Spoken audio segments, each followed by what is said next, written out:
નમસ્તે friends, build India મીડિયામાં આપનું સ્વાગત છે અને હું છું પ્રહલાદ પ્રજાપતિ. તાજેતરમાં અમદાવાદ શહેરમાં એક ડાયાફ્રામ વોલ કોલેપ્સ થઈ અને કોલેપ્સ થયા પછી સોશિયલ મીડિયા ઉપર ડાયાફ્રામ વોલના સમાચાર વાયુવેગે ફેલાઈ રહ્યા છે.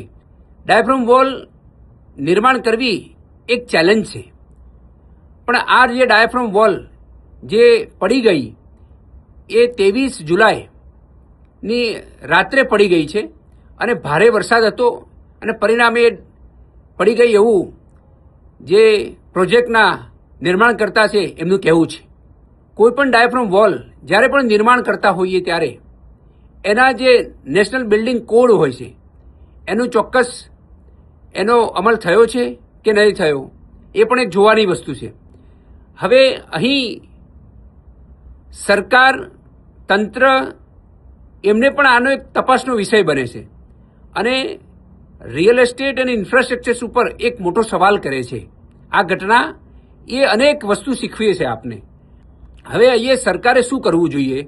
એક સૂચન છે કે હવે બેઝમેન્ટ ખોદવાના બંધ કરવા દેવા જોઈએ, કારણ કે શું હાઈરાઇઝ બિલ્ડિંગ જ્યારે હવે સમજો કે સિંધુ ભવન તો એટલો મોંઘો રોડ છે, એના કારણે આસપાસ બધાને એવી લાલચ હોય કે અહીંયા આપણું કમર્શિયલ બને તો બહુ ધૂમ ચાલે, એ સ્વાભાવિક છે.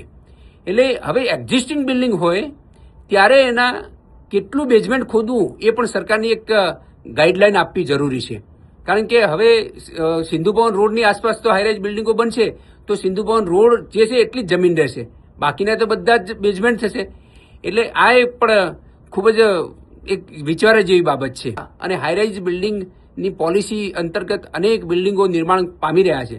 અંદાજે 40 થી 45 બિલ્ડિંગો નિર્માણ પામી રહ્યા છે. એટલે દરેકના બેઝમેન્ટ 4, 3 અને 2 આવા અલગ અલગ બેઝમેન્ટ બની રહ્યા છે અને એમાં પાર્કિંગ.